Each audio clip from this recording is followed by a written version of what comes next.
You arrive quietly in ancient Egypt, the air thick with desert heat and the faint aroma of frankincense. Here begins your journey, not through palaces or battles, but through something far more intimate, the art of tooth cleaning. In this world of alabaster and gold, oral hygiene begins with whispered powders made from charred shells and crushed resins, with the soft scent of mint pulled from the banks of the Nile. Soon, you're in the presence of a royal ritual. A priest carefully brushes the pharaoh's teeth with a slender tamarisk twig dipped in wine and myrrh, as if cleansing not just his mouth but his soul. It's both sacred and oddly soothing to watch. You try a local concoction for yourself, an early toothpaste that crunches like sand between your teeth. It's made of powdered pumice stone, dried flowers, salt crystals, and a pinch of pepper. You immediately regret it, but hey, it's historically accurate. Nearby, you examine the tools of the time. No plastic or bristles, just bundles of frayed twigs softened and chewed into brushes. The motions used are slow, circular, artistic, more like applying paint to a canvas than dental maintenance. In the soldiers' quarters, you discover a surprisingly democratic truth. Even the common folk cared for their teeth. You spot small kits tied to their belts, often containing improvised brushes and little pouches of herbal grit. You hear a palace servant whisper about breath mixtures, prepared specially for royalty, recipes involving coriander, boiled onion, and yes, aged goat's milk. It doesn't smell like success, but it was apparently effective. Sort of. A scribe speaks with reverence about the mouth as a spiritual vessel. To him, brushing your teeth means cleansing your soul, a necessary ritual before speaking to gods or kissing a loved one goodbye before a long journey. Your path leads you to one of the earliest dentists. He works with copper pliers and utters a short prayer before each procedure. Toothaches are explained as demons gnawing at the bones. You nod, mostly because your mouth is full of cotton. And then, a pleasant surprise. Sugar is a myth here. Cavity rates are lower than in modern times, though the endless dust and grit in the food grind down teeth like sandpaper. Silver linings. In one tomb you find a toothstick placed lovingly beside a mummified body. Even in death, clean breath was considered a sign of dignity. The care is touching. Strange but touching. You recall those crocodile dung sunscreens and are only mildly horrified to learn that similar compounds were used for mouth rinses. Crocodile dung and burnt incense, perhaps to cancel each other out. Night falls and you stand barefoot by the Nile. Locals gather at the river's edge to brush with clay-rich mud, believing it calms the body and readies the spirit for dreams. You join in. It does feel calming. In a secluded temple, priestesses chant softly while tossing animal teeth into the flames. The ritual is part medicine, part magic, an offering to Sekhmet, the lioness goddess of healing. You watch from the shadows. Later, you notice a moment of silence after the last brush is laid down. The air is heavy with herbal perfume, and in that stillness, you feel it. The day closing in, the mind loosening, the world softening, and finally, you catch your own reflection in the calm surface of a water basin. Your teeth, coated in ancient dust yet oddly clean, remind you that across thousands of years, even the smallest rituals echo in us. Time, like pumice, wears us smooth. Hey guys, tonight we begin with something a little darker. A time of plagues, punishments, and pottage. But not the kind of punishment you're thinking of. Tonight's descent is gentler, slower, grittier in the most literal sense. We're going to explore the surprisingly sacred, deeply strange, and occasionally minty world of oral hygiene in ancient Egypt. Imagine this. You're standing beneath the shade of a palm tree, the golden sun slanting low across limestone walls. The scent of burning myrrh mingles with a breeze that's carried secrets for 5,000 years. Somewhere in the background, you hear the rhythmic slap of linen on stone, the daily wash, but you're focused on something smaller, something quieter. A powdered preparation of charred eggshells and crushed ox hooves is being ground into a fine dust by a woman seated on a reed mat. Her hands move with deliberate care. She dips a moistened finger into the dusty pile and rubs it thoughtfully along her teeth. Yes, this is toothpaste. This is, well, not the kind you're used to. This one smells vaguely like bonfire and something green. Maybe mint, maybe not. The mixture is known to sting a little, a sensation somewhere between "I am being purified" and "Why is my mouth on fire?" Which, for the ancient Egyptians, was kind of the point. They didn't just brush to clean, they brushed to cleanse. So before you get comfortable, take a moment to like the video and subscribe. But only if you genuinely enjoy what I do here. And hey, let me know in the comments where you're listening from and what time it is where you are. Now, dim the lights, maybe turn on a fan for that soft background hum, and let's ease into tonight's journey together. You begin your exploration in the city of Thebes. It's hot, but not aggressively so. The kind of heat that seeps into your bones slowly, like warm tea through linen. You follow a group of young apprentices carrying baskets of herbs, twigs, and tiny clay jars toward a low mud brick structure lined with reed mats. Inside, the air shifts, cool and quiet. There's a faint tang of vinegar, wine, and sweetgrass. You've entered what could only be described as a dental apothecary, though they wouldn't call it that. On a low table sits a spread of the most ancient oral care products you could imagine. Ground frankincense resin in a painted dish, bits of pulverized limestone in linen bundles, a dried root that smells suspiciously like licorice, all arranged with precision as if the alignment of these items might itself keep toothache at bay. A man enters, stooped, hooded, humming to himself. He wears a small sash of linen embroidered with symbols you can't quite place. This is not a doctor in the modern sense, he's something more ceremonial, like a guardian of mouths. His name is not recorded anywhere, but his presence is calming. He takes a bowl of water infused with lotus and pours it gently over a bowl of powdered ash. The mixture bubbles, fizzing slightly, then stills. He dips a carved twig, tamarisk, you think, into the solution and begins to brush his own teeth slowly, meditatively, each movement deliberate. The brushing isn't back and forth, but circular, small orbits over the enamel, as if trying to draw something out. You copy him. The texture is interesting, not pleasant, like brushing with sand at the beach, but also like rubbing your gums with something alive. The tamarisk twig has a peppery aftertaste, somewhere between menthol and tree bark. You keep brushing anyway, mostly because he seems so serene.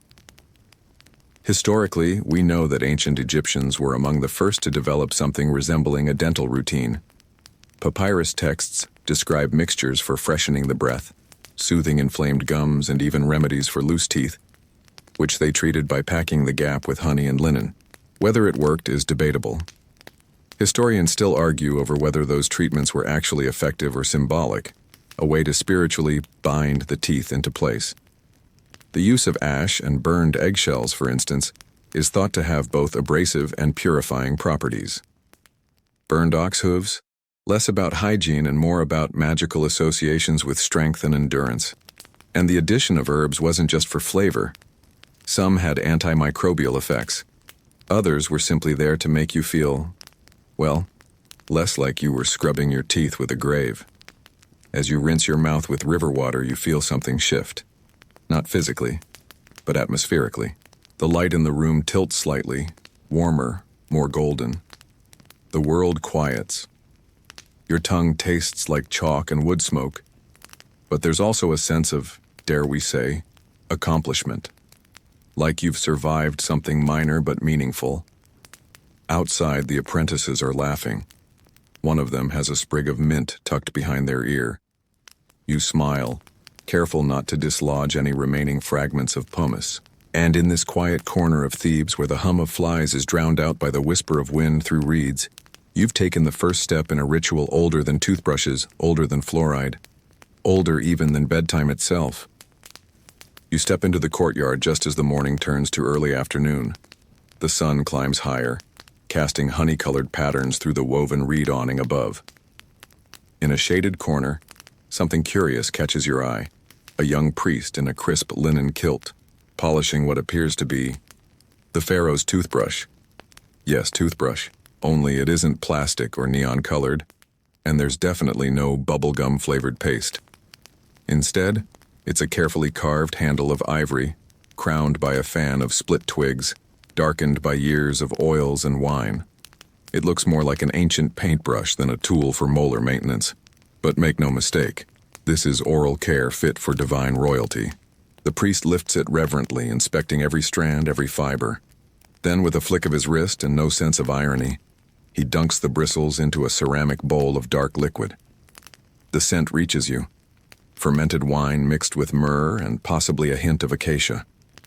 A mouthwash of sorts, one that likely doubled as a mild disinfectant and a breath freshener, though it might have also been used to honor the gods through fragrance. This, you're told, is part of the daily purification ritual of the pharaoh. You watch as another attendant approaches the seated ruler, who is not yelling orders or being fanned by palm fronds, but sitting calmly, mouth slightly open like a very patient cat. The priest begins to brush, slowly and carefully, as if handling a sacred artifact.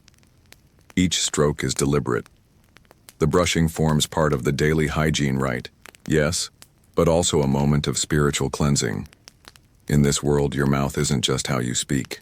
It's how you breathe in life, how you pray, how you curse, and how you eat figs in front of your enemies. The pharaoh's breath must be pure. You sit nearby, clutching your own little twig brush like a tourist who brought the wrong adapter.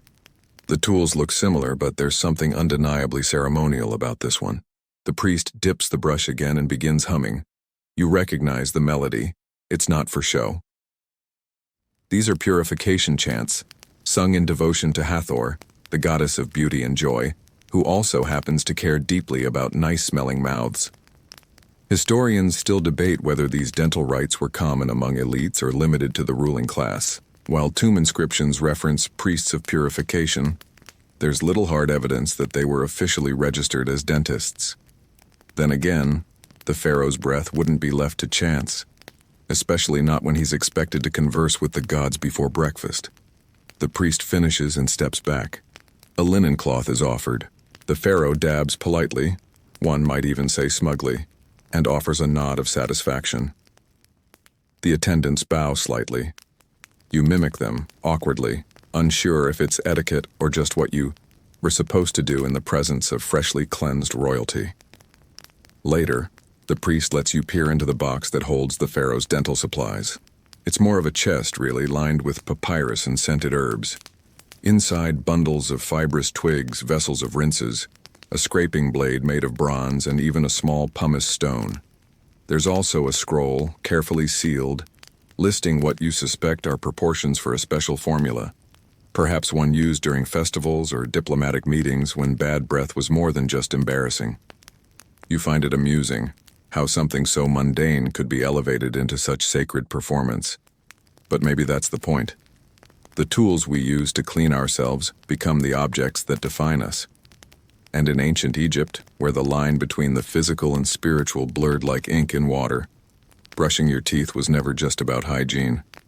It was about presence, reverence, control. In the corner, a child giggles. She mimics the brushing motion with a stick she pulled from a fig tree, smearing her cheeks with clay in the process. Her mother doesn't scold her. Instead, she nods in quiet approval. It's a lesson being passed down, not just how to clean teeth, but how to honor the body like a temple. You smile again, a little too wide. The twig splinters just slightly in your hand. You think about the plastic toothbrush on your bathroom sink back home, probably waiting under a harsh LED light. It never sang to you. It never whispered praise. But here, a frayed branch dipped in tree resin somehow feels like a blessing. And as the sun begins to shift westward, lengthening shadows across the courtyard, you realize this isn't just about a smile. It's about knowing that for one moment, just one, your mouth was worthy of the gods. The next morning, you're woken not by sunlight, but by the gentle rustling of twigs, dozens of them being trimmed and softened. You follow the sound to a shaded corner of the village, where several people sit cross-legged, preparing what could only be described as toothbrushes, though no one here would call them that. They're working with miswaks, slender branches from the Salvadora persica tree, or sometimes tamarisk or fig.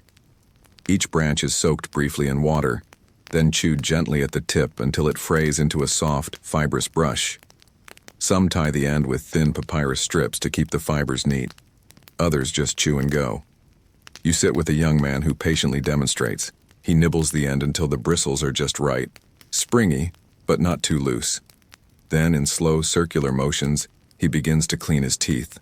There's no foam, no buzz, just the faint squeak of bristle against enamel, the rhythm like a meditative chant. You mimic him. The twig bends slightly between your fingers, damp but sturdy. The brushing feels more like polishing than scrubbing. You find your own pace, unhurried, soft, present. Around you, everyone is doing the same thing. There's something communal about it, yet completely personal. No one speaks. There's a serenity to it, as if the very act of cleaning your teeth is a silent prayer for order. You examine the variety. Some brushes are decorated with tiny charms, beads of carnelian, amber, or old teeth repurposed as protective amulets. Some are darkened from repeated use, worn down into delicate fans like paintbrushes used by old masters. One elderly woman shows you hers. It's smooth from years of use, the handle wrapped in dyed linen. She explains in a whisper that it belonged to her mother and her mother before that. She's never thrown it away. It lives in a little wooden box, carved with lotus flowers. Historians sometimes call these ancient tools chew sticks, and they exist in many ancient cultures, not just Egypt. But here they're more than tools. They're heirlooms, extensions of the self, soft weapons against the slow erosion of time. Of course, not every chew stick is created equal. Some are too brittle, others split too quickly. Children are taught to find the right tree by scent. Fig gives a gentle clean, while olive root is stronger, more medicinal.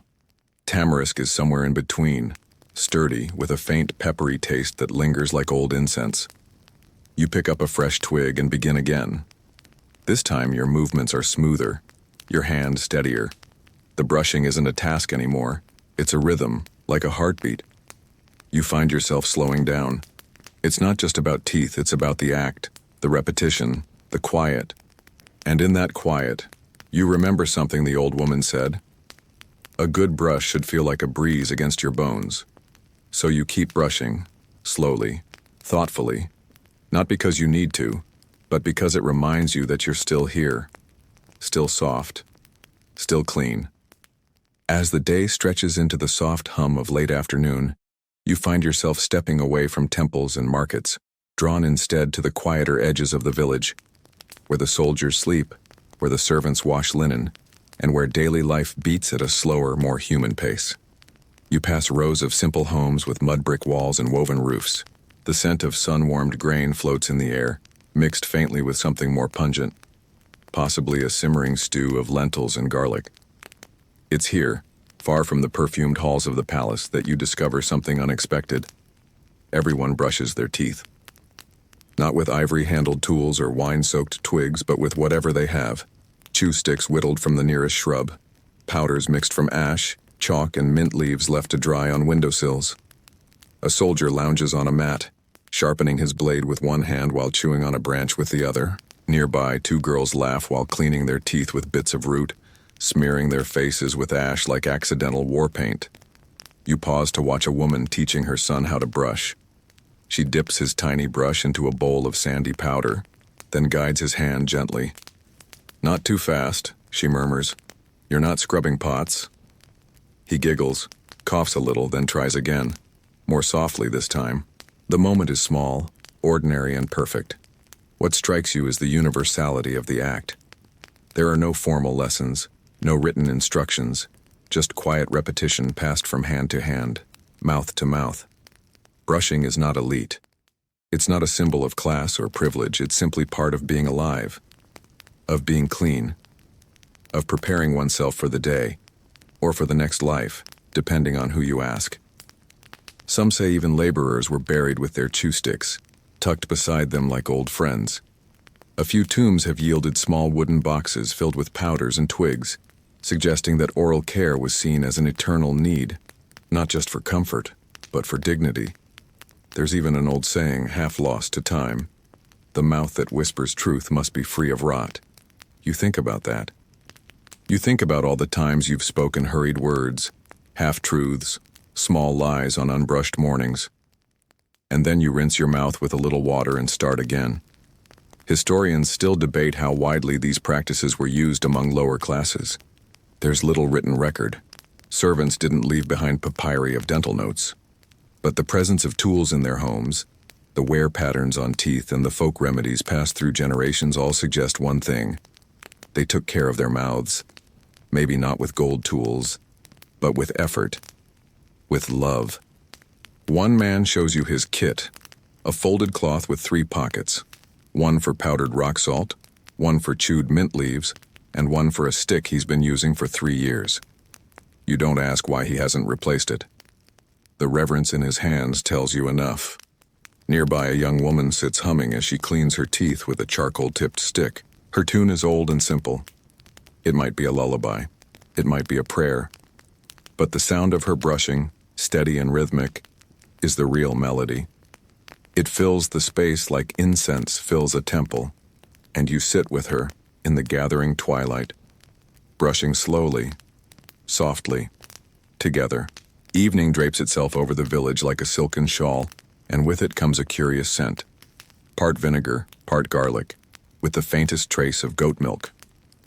You follow your nose as one does in situations like this, and arrive at a small side chamber near a communal kitchen, where 2 elderly men are preparing something that, to your modern sensibilities, is both deeply alarming and oddly fascinating. They call it a breath tonic, but it is not what you expect. First, they mash a clove of garlic into a ceramic bowl, followed by a generous spoonful of coarsely chopped coriander. Then comes the kicker, aged goat's milk, thick, slightly sour, and stored in a flask that looks suspiciously like it's older than your apartment. They stir slowly, chanting under their breath, and then divide the mixture into 2 cups. This, they explain, is not for drinking. It's for rinsing. You hesitate, naturally. But when one of the men takes a long swish and nods in apparent satisfaction, you follow suit.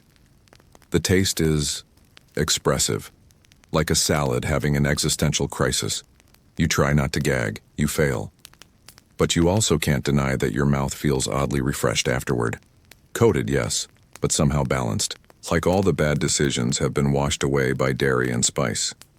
This was one of many formulas used in ancient Egypt to combat bad breath, or fetor oris, which even then was socially frowned upon, particularly in temples, where the breath of a priest was considered an extension of divine air. According to surviving texts, pharaohs had personal attendants who specialized in breath care, and recipes for mouth tonics appear in both medical papyri and funerary rites. One such recipe includes crushed juniper berries, salt, natron, and, brace yourself, bits of dried mouse. Yes, mouse. Ground into powder and mixed with honey. Scholars disagree on whether it was used to clean the mouth or ward off evil spirits. Some argue both. That's history for you. You sit cross-legged with the 2 men as they offer you a different blend. One made from roasted barley, fennel seeds, and a drop of lotus oil. This one smells heavenly, like toasted tea. You take a sip, swish carefully, and exhale. Not bad. They explain that each family had its own recipe, some guarded, some proudly shared, some designed to impress lovers, others to honor the gods. Breath, after all, was sacred. It carried prayers, secrets, promises. You think of modern breath mints, peppermint sprays, and ads featuring sparkles and close-up smiles. You think about how antiseptic the idea of freshness has become. Here it's different. It's not about sterilizing. It's about balance. About honoring the mouth as a space of power, not something to bleach into submission, but to gently guide. A young woman enters the room, setting down a bowl of pomegranate peels. She begins boiling them in water with crushed mint and a few slivers of cinnamon bark. The aroma that rises is hypnotic. She offers you a taste. It's bitter, sweet, floral, and earthy all at once. She calls it sleep breath tea, a gentle rinse before bed. As the pot simmers, the room fills with steam. The air softens. Your shoulders drop. You lean back, rinse once more, and wonder if your breath now smells like a forest in spring. Probably not. But it smells ancient. It smells intentional.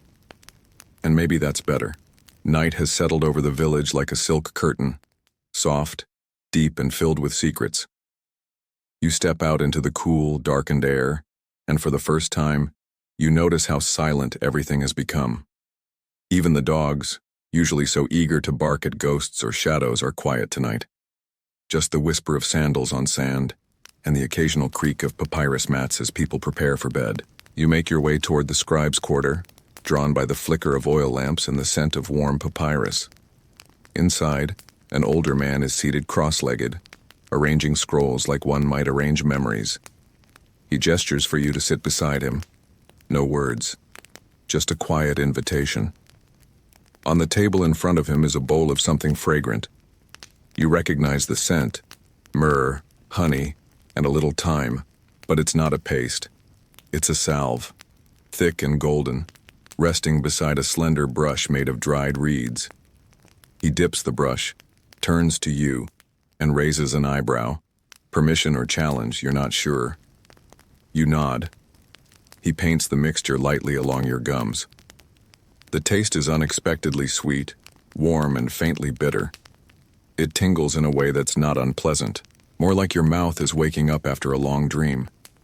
He explains that this salve isn't just for cleaning, it's for clearing, a way to quiet the mouth before sleep, to seal in the prayers, to keep dark spirits out. You don't argue, you just let it sit there, glowing faintly in the lamplight. He leans back and begins to speak, not loudly, but with the tone of someone who knows stories should be told slowly. He tells you that the Egyptians believed the mouth wasn't just an opening, it was an offering.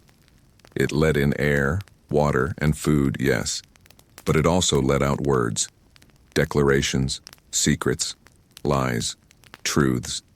Everything that passed from the mouth carried weight, which is why keeping it clean was more than hygiene. It was moral, sacred, a preparation for judgment, both in life and in death. He shows you a scroll, a fragment of the Book of the Dead.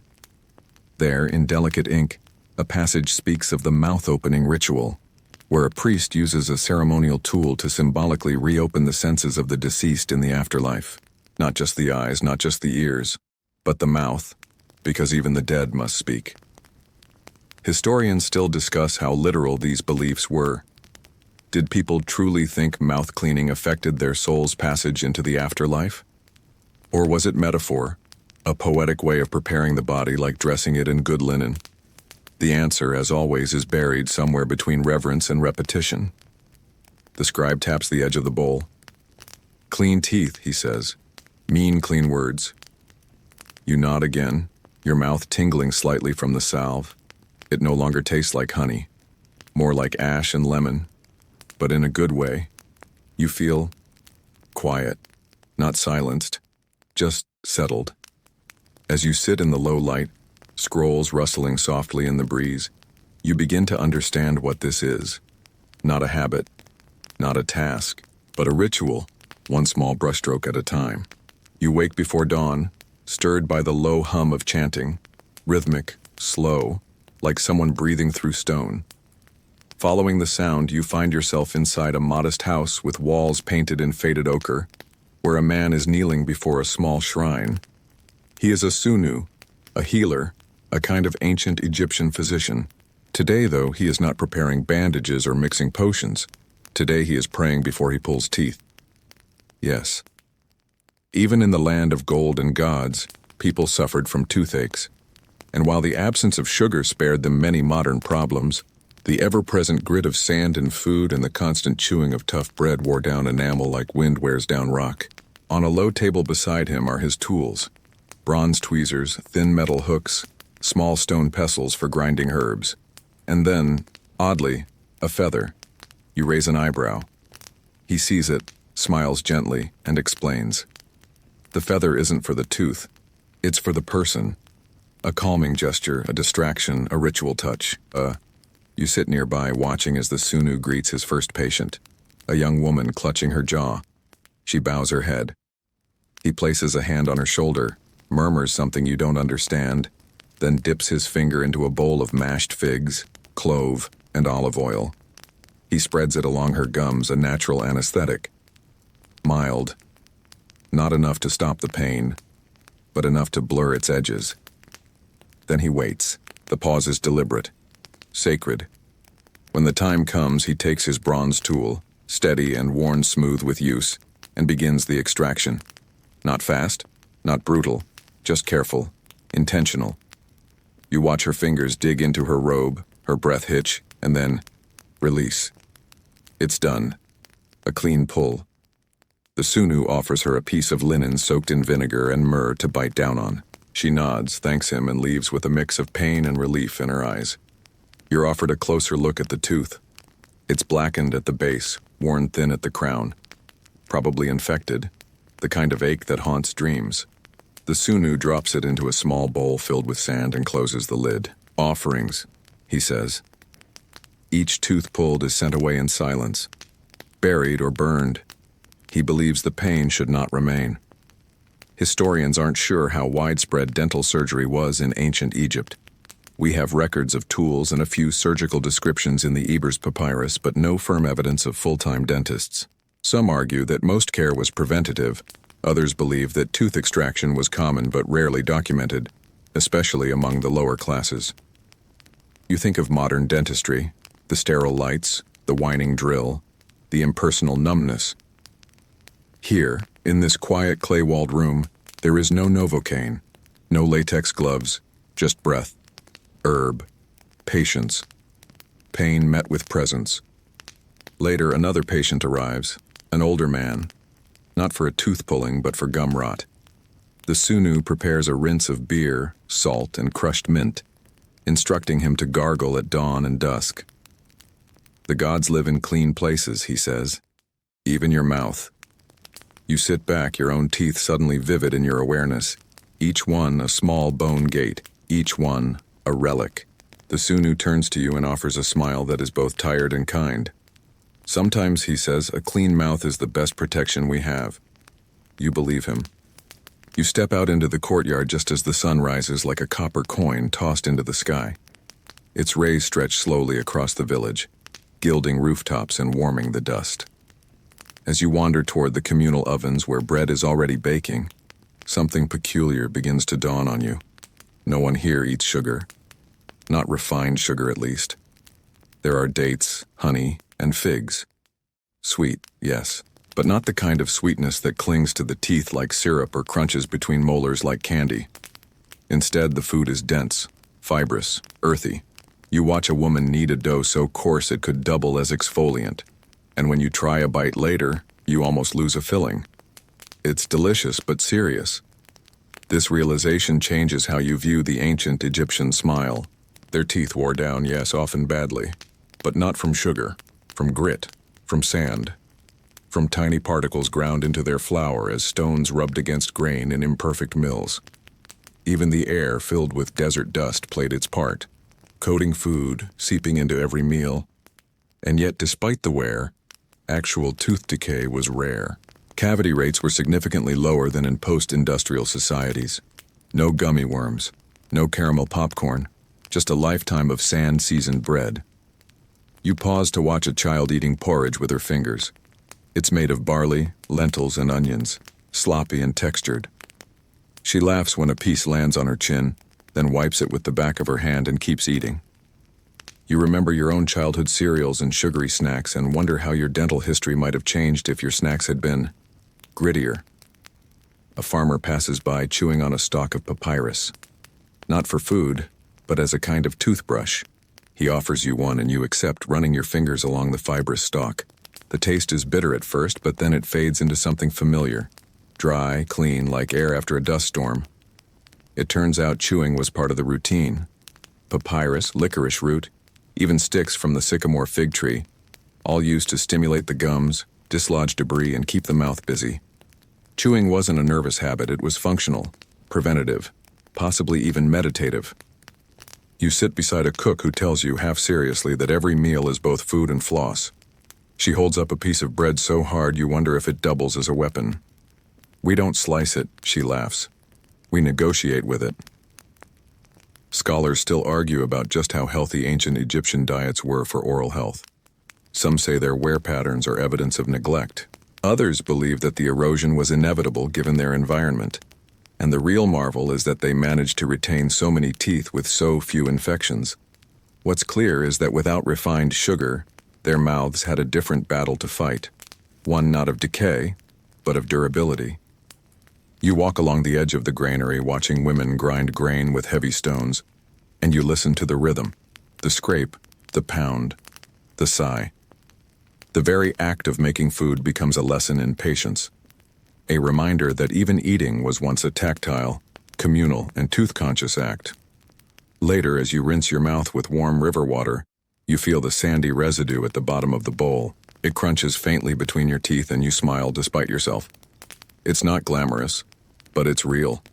And in a strange way, it makes you appreciate every single smooth, cavity-filled molar you've ever cursed in a dentist's chair. The air inside the tomb is dry, so dry that it seems to whisper with every breath you take. Dust curls in slow motion around your ankles as you step deeper, torchlight flickering across walls carved with prayers, hymns, and soft-eyed gods. But you're not here for the treasures or the painted coffins or even the golden masks. You're here for the toothbrush. It sits quietly in a corner niche beside a linen-wrapped body. Just a small bundle of twigs tied with faded cord, its fibers blackened from use. Next to it, a tiny jar, long since dried, but still faintly fragrant with herbs, maybe mint or dried chamomile. And beneath both items, a bowl filled with ash and what looks like fine grit sand. These were not offerings to be admired.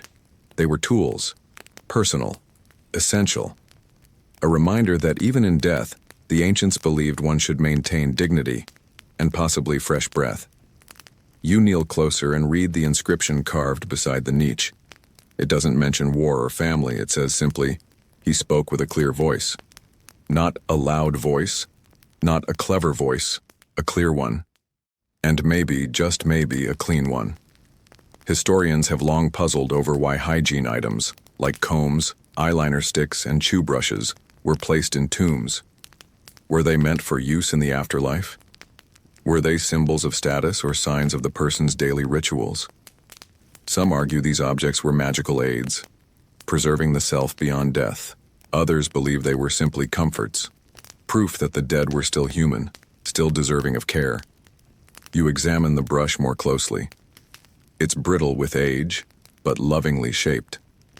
Its handle is worn smooth where fingers once gripped it day after day. You picture someone using it every morning, every night, pausing just long enough to hum a tune or whisper a thought to the gods. There's something comforting about it, that of all the things this person could take into eternity, they brought their toothbrush, not their sword, not a scroll of wisdom, not a piece of fine jewelry, but a simple tool, a small thing, a reminder of life's most mundane yet deeply intimate rituals. As you walk back toward the tomb entrance, you pass other resting places, and now you start noticing them, more of these tiny bundles, some buried near the head, others at the feet, always close, always within reach. One is carved from ivory, another wrapped in silk. One has a bead tied to the end, a charm for good luck perhaps, or to guide the hand in darkness. There's even a scroll in one tomb that contains a recipe for a herbal mouthwash, as if the dead might be called upon to speak, clearly and sweetly, on the other side. The deeper you go, the more you realize, this wasn't vanity, it was reverence. To cleanse the mouth was to honor the body, to keep it prepared, to remain, even in death, worthy of speech. You step into the light again and blink at the sudden warmth. But in your mind, you still see it, that tiny, frayed brush in the hands of someone long gone. Still waiting, still sacred. You're standing once again in the open air, this time under a sun that feels a little more knowing than before. The Nile glistens nearby, lazily making its way toward forever. Birds skim the surface, reeds whisper like they've seen too much. And then, there it is again, that unforgettable scent. Not flowers, not fire. No, it's something far more complicated. Crocodile dung. You remember suddenly the old story, how ancient Egyptians used crocodile feces as a kind of sunscreen. And now, with a hesitant breath, you find out it was also used as part of an oral rinse. You're ushered into a quiet bathing chamber where an older woman is preparing a solution. She's wearing clean linen robes and a look that suggests she's done this more times than she cares to count. In a bowl, she crushes dried crocodile dung into fine dust, mixes it with vinegar, incense ash, and a splash of rose water. The combination is, shall we say, complicated. This, she says, was for the bold. She dips a small reed brush into the murky concoction and offers it to you with no trace of irony. You hesitate. Rightfully so. But curiosity triumphs. You take a cautious pass, swirl the bristles along your teeth, and instantly regret your life choices. It smells like bad decisions and ancient confidence. But also, it works. Somehow. The ash cleans, the acidity bites, the rosewater lingers. You find yourself tasting layers like a very wrong wine pairing, but effective in its own chaotic way. Historians have long argued about the medicinal use of animal products in ancient hygiene. Crocodile dung, in particular, was believed to carry protective properties, possibly because crocodiles were both feared and revered, seen as sacred manifestations of Sobek, the god of strength and fertility. Whether its inclusion in oral care was medical, magical, or just speculative, no one fully agrees. But it's there, recorded, real, and in your mouth. You rinse. Twice. Then you ask for something more palatable. She hands you another blend. Myrrh, cinnamon bark, and crushed lotus seeds soaked in warm water. This one feels like an apology. You smile, grateful. She nods, pleased, and tells you that some rinses were for purification before rituals, others for courtship, and still others to prepare for mourning. The breath, she explains, must match the occasion. You sit beside her as she prepares more blends, each one labeled by scent, color, and purpose. There's a rinse for visiting elders, another for temple prayers, one used only during eclipses. Each recipe has survived centuries, passed orally and through secret scrolls, and each has a story to match. One blend, thick and yellow, was used before weddings. Another, dark and sharp-smelling, was reserved for funerals. You sniff them both and feel oddly moved. It strikes you, not for the first time, that ancient Egyptians didn't see oral care as a nuisance or task. It was a language, a way of saying I am ready, whether for love, worship, or death. Even the least glamorous mixtures had meaning. You run your tongue along your teeth and feel the grit of charcoal, the sting of vinegar, the ghost of something wild and reptilian. And still, you feel clean. Deeply, strangely clean. As if your breath for just a moment belonged to something ancient and sacred. Dusk drapes itself across the landscape like a linen veil, cooler now, quieter. The bustle of the day fades into the slow hush of nightfall. You wander to the edge of the Nile, where villagers gather not in urgency, but in rhythm. It's time for the evening brushing. Yes, again. Twice a day, like a ritual clock. Many Egyptians repeated their oral care as if marking time not with sundials, but with sand and bristle. And here, at the riverbank, brushing becomes something almost ceremonial. You watch as a family settles onto the worn stone steps. Children laugh as they dip their brushes into clay pots of river mud mixed with crushed herbs. The mud here is special, mineral-rich, naturally alkaline, said to soothe inflammation and cleanse the gums. You're handed a brush, this one made from marsh grass wound around a smooth reed. You nod politely and follow suit. The texture is smooth, cooling. It coats your gums like velvet and tastes of earth, water, and something gently bitter. A grandfather dips his brush into a separate jar, this one thick with date paste and anise. For dreaming, he says, smiling without teeth. Soft on the soul. Historians still argue whether these evening rituals were primarily hygienic or symbolic. Some believe the repetition helped enforce spiritual discipline. Others note that cleanliness, particularly of the mouth, was considered a form of reverence, especially before sleep, when one's soul was believed to drift into other realms. And so, here you are, participating in something more than just brushing. It's a preparation for sleep, for dreams, for journeys inward. An elderly woman walks slowly down the steps with the help of a carved cane. She sits beside you, unwraps a tiny cloth bundle and reveals a brush made of twisted palm fibers, worn smooth with age, lovingly repaired with thread and care. She brushes with a slowness that makes time feel optional, like the night could wait for her. You match her rhythm, and in doing so, feel your own thoughts begin to slow. The worries you carried dissolve into the river's lapping. The stories of your day fall away like flakes of stone. A boy beside you hums a simple tune, something passed down through generations, perhaps a lullaby. One verse, then another, then silence. The brush strokes become softer, the breeze cooler, the river darker. And you begin to feel it. That strange, heavy calm that only comes when everything around you begins to move slower than your breath. You set your brush down on a flat rock to dry, mimicking the others. Some place theirs upright in jars. Others wrap them in linen. Each method is a gesture of care, because even the tools that touch our teeth deserve rest. You lie back, the stars not quite out yet, the air perfumed with mint and wet clay. Somewhere in the distance, a reed flute begins to play, and for the first time in what feels like centuries, your jaw unclenches. You exhale, and nothing hurts. Later that night, after the river brushing and reed flute lullabies, you find yourself drawn to the soft glow of temple lanterns. A low hum echoes through the columns. Not music, not words, just vibration. The kind that settles in your chest, like a heartbeat you'd forgotten was yours. You step inside a side chamber where priestesses of Sekhmet, the lion-headed goddess of healing and protection, perform a quiet ritual. This isn't one of blood or fire. It's made of ash, teeth, and silence.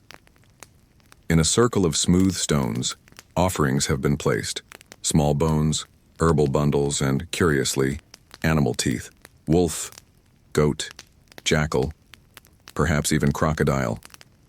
The teeth are polished, some strung like amulets, others arranged in delicate spirals. You kneel at the edge of the circle and watch. One priestess begins to chant, slowly placing each tooth into a clay urn. Another sprinkles myrrh and cedar resin into the fire, releasing a scent so thick it almost paints the air. You feel it coat your throat, your lungs, your tongue. This isn't about dental health, it's about spiritual protection. You're told that in some temples, ancient Egyptians believed diseased teeth carried energy, unspoken anguish, stored rage, unprocessed sorrow. By offering animal teeth to Sekhmet, the pain could be released, transformed, transmuted. Some historians see these ceremonies as symbolic, part of purification rites, similar to cleansing wounds or burning clothing worn during sickness. Others argue that the rituals were practical too. Teeth, after all, were associated with speech and strength. A rotten tooth wasn't just decay, it was dissonance. And in a culture obsessed with harmony, that simply wouldn't do. You sit quietly, brushing your own teeth with a slender tamarisk twig dipped in oil and powdered cinnamon. The scent mingles with the smoke. Around you, the priestesses begin to hum, deeper now. Almost a growl, almost a purr. It's hypnotic. You close your eyes, and for a moment you imagine your own fears, the ones that grind your sleep, being exhaled from your mouth like old breath. Each stroke of your brush a small release, each rinse a soft surrender. The priestesses now circle the urn, placing their fingers gently over their lips, then lifting their hands to the sky. You follow their gesture, slow and reverent, like lifting invisible light. One of them looks at you and smiles, not the way a stranger smiles, but the way someone smiles when they see you brushing your teeth at the right time, with the right twig, under the right moon. You smile back. Even your gums seem calmer. And in this temple filled with smoke, bone, and breath, you feel something shift. Not grandly, not with lightning, but with the quiet click of a tooth settling into its perfect place. You wake before dawn again, but this time, not because of noise or movement. You wake because everything feels still. Perfectly still. As if the world itself has stopped just long enough to let you listen. You stretch. Your jaw relaxed, your mouth surprisingly fresh. There's a faint herbal taste lingering, cinnamon maybe, or the ghost of lotus oil. You sit up and notice a small bowl placed near your sleeping mat. Inside, a single twig, neatly frayed at the tip, rests on folded linen, a quiet gift. You dip it into a jar nearby, one filled with a paste the color of old ivory. It smells faintly of cardamom and warm clay. You brush without urgency the way you've learned to do here, and with every gentle stroke you feel your mind settle back into place. Outside, the sky is a soft lavender. A few villagers are already moving quietly through the paths, some carrying baskets, others simply breathing in the cool air. You wander toward the edge of the village where the wind carries the scent of night-blooming flowers, mingled with the faint bitterness of yesterday's ashes. There, seated on a low stone wall, is the same woman from the river, the one with the brush wrapped in linen thread. She's humming again, brushing gently, looking at the sky as if it's whispering secrets only she can hear. You sit beside her. She doesn't speak, but she doesn't have to. She hands you a small bundle, wrapped in cloth, tied with a reed string. Inside, a fresh brush, a pinch of mint powder, and a folded note with 3 symbols. You recognize them now. Peace, breath, and silence. You brush together, the silence between you filled with the soft rustle of leaves, the distant coo of doves, the rhythmic glide of bristles against teeth. The moment stretches, expands. You could stay here forever. And for a while, you do. In this calm, in this ritual, in this space where the mundane has become sacred, and brushing your teeth is no longer a chore but a blessing. You watch others begin their own morning care, some with elaborate powders, some with water and a twig, others just rubbing their gums with salt and song. Each method different, each equally valid. Historians may never agree on whether these practices were deeply spiritual or just deeply practical, but you've lived them now, and you understand the truth is both. Always both. Your brush slows. You rinse. You smile. Not for vanity, but for closure. And somewhere in the wind, between the hush of dawn and the stretch of your breath, you feel it. A kind of gratitude, not loud, not proud, just present, like mint on your tongue.